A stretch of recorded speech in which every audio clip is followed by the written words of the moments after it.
Hello YouTube, thanks for tuning in. I'm going to go over some pickups that I got just recently. This video is really an excuse for me to sit down and spend a little bit of time playing them, just so that I'm not just getting these games and putting them on a shelf. I want to tell people about them and just sort of my initial impressions about the games. You know, the only Japanese game I had for the Dreamcast to start with is this one that's playing back here. This is the Nadesco game, and it's really hard for me not to own this game. It's it's for the Dreamcast and it's Nadesco, two things that I absolutely love. So this was a no-brainer. But in addition to that, I got this Mercurius Pretty. So let's go ahead and take a look at that. So you can see this says a fantasy simulation game of alchemical education of a spirit. So here we've got a nicely illustrated intro. He's like, oh, you're the, the disciple of Paraku something. And anyway, so because you're the disciple of this famous alchemist, he sets you up with this shop, and you're going to get to raising a homunculus. So here we can see this growing here. And we get this little fairy creature, and so we are in charge of raising this life form. So you can see on our menu here, with a lot of it in German, is also in Japanese. We choose various activities. This is conversation. She calls you Machita instead of master. So we can choose from some different options there. And here we're gonna do some reading. So we're gonna read her a book, and we can choose the book here that we're gonna read. So you can see the different activities that you do. They change parameters about the character here, and time passes obviously. And here we can go outside, and going outside we run into other characters.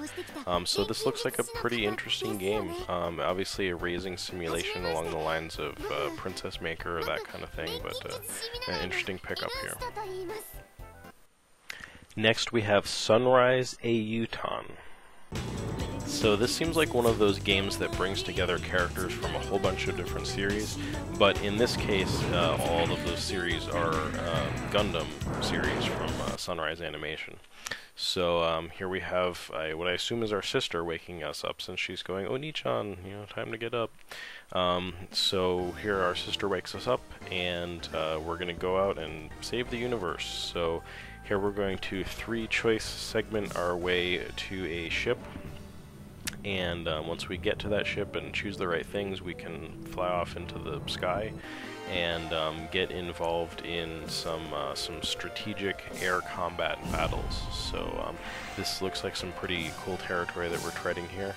We're choosing different attacks. Right now we're choosing to deploy some giant robots, and we're going to have those giant robots attack.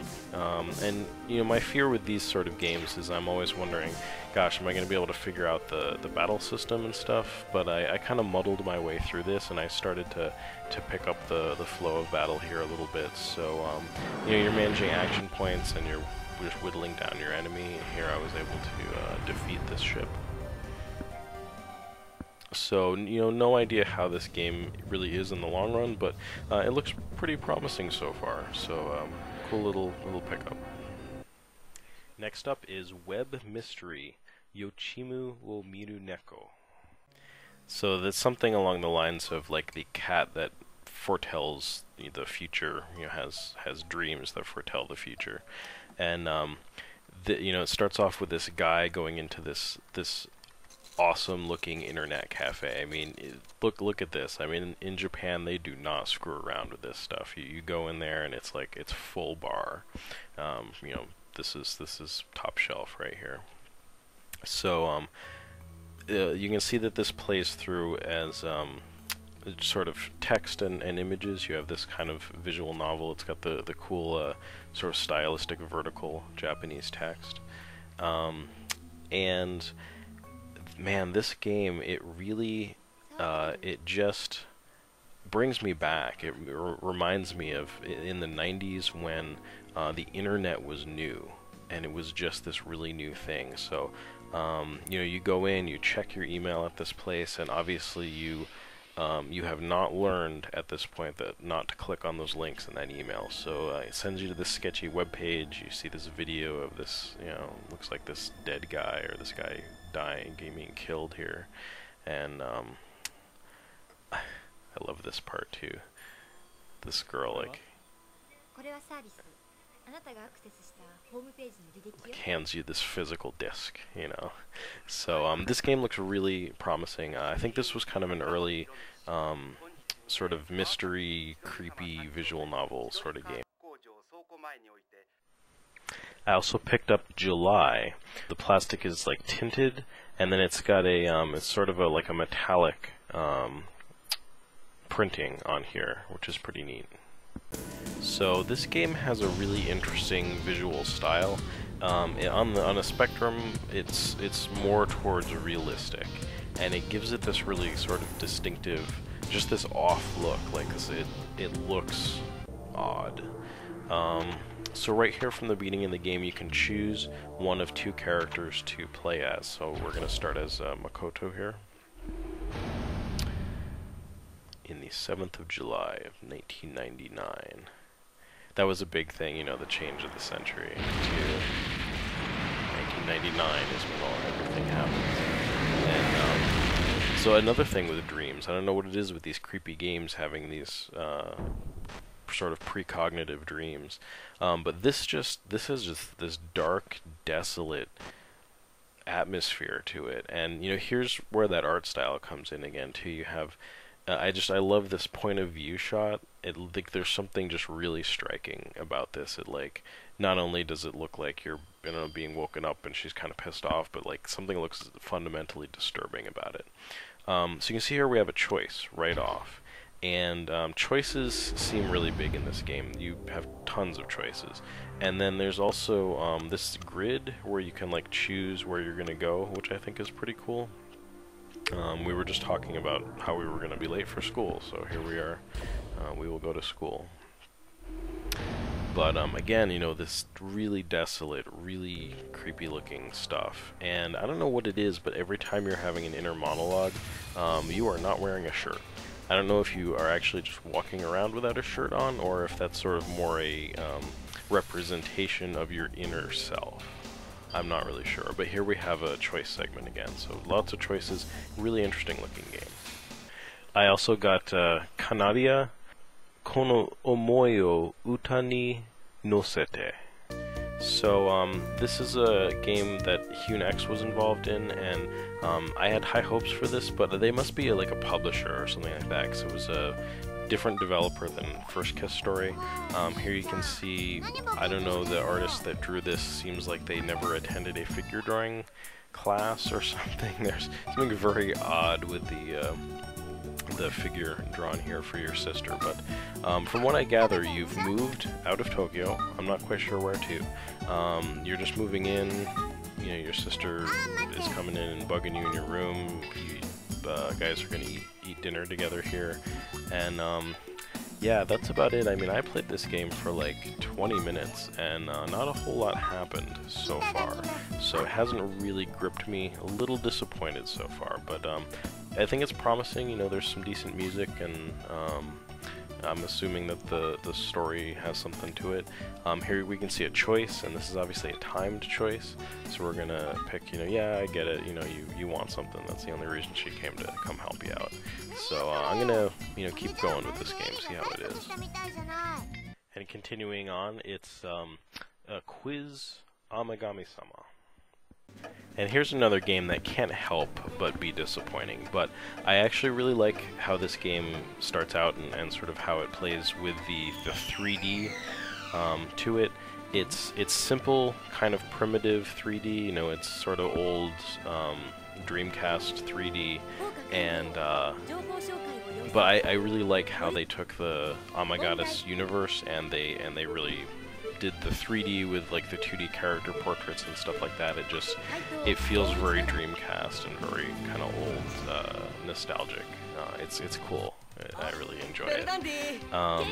But ultimately, the failing of this game is that it is a quiz game, and that's what it is. So, you know, you can see here we're going to have a quiz question come up, and you do not get much time to answer this question at all. So, I don't even manage to read the whole question if I knew all that kanji, or even what the answers are. It's just, you know, even if I could read it all, I don't know if I'd know it. And finally, it's Yukawa Hidekazu's Takara o Sagashi. So it's Yukawa Hidekazu's treasure hunt. So this is one of those little bits of Dreamcast history, and I couldn't pass this up. I don't know the full details about this game, so, you know, just stop remembering what I say from here on. Don't quote me, I'm just saying I have a feeling that this was something that might have been a giveaway or some sort of special, you know, thing, way that you got this disc. And this guy that's featured in it, he was a Sega employee, and he was featured in some ads for the Dreamcast, and he got really popular. The ads were really popular, and he was just kind of an icon of the Dreamcast in Japan. So he got this game, and you get to dig up these items on this island, I guess. I didn't actually get to the game. But you could actually submit the virtual items for real items in Japan when this came out. Hey, and lastly, I got this really cool limited edition of Candy Stripe for the Dreamcast, and I'll just pull this out really briefly. Here you can see there's a whole little first aid kit here. Inside is the game, obviously, and then underneath that you have this whole assortment of things. These are all medical related. You have a daily pill sorter, you've got an ace bandage, this is a pen, this is a cell phone strap that's like a little capsule pill. So, some pretty cute stuff, and it's really, I did go out of my way to get this, but I really got this because I could tell it was going to be a good deal. I saw it on eBay, and this had showed up in the States at one of those chain video game stores where you trade stuff in. It's called Pink Gorilla, and I was like, wow, you know, how in the world they ended up getting their hands on this, and it was in California, and I'm like, I'm going to keep an eye on this and bid on it, and so I ended up getting it for like $11, something like that. Shipping was a little high, it was like another $11, but I mean for like 23 bucks. Limited edition Dreamcast game, I thought that was pretty cool. So here's a novel premise for one of these kinds of games. You are a doctor, and you're starting your first day as a doctor at a new hospital, or at a hospital, and that's how the story starts. So here you can see kind of the layout of the hospital, the different floors. I guess that's the roof, and a patio. I don't know if that's out front or out back or what, but yeah, so interesting game, interesting premise for that kind of thing. You can see the special edition that I got had all kinds of medical themed stuff to go along with that. So, you know, here you're kind of starting off at the first day here, and this is just great. She's like, oh, thank goodness, you're a doctor. She's like, I'm lost. He's like, you too? It's like, two? You too? He's like, oh, no, well, you see... She's like, two? Two? He's like, well, it's like, it's like, you're lost too, right? It's like, I'm not lost or anything. It's like, so you're not lost? It's like, I'm not lost. It's like, well, so where are you going, doctor? He's like, wherever the hell that is. It's like, well, that's not this way. It's like, the nurse's station is over here. It's like, oh, really? It's like, well, see, then you're lost. So it's just a great exchange, and really all of the other dialogue that I've run into so far is pretty much that funny. I was laughing a lot while I was playing this, so I'm really happy about this pickup, and that's my pickups video. I hope that you guys enjoyed that. Thanks for watching.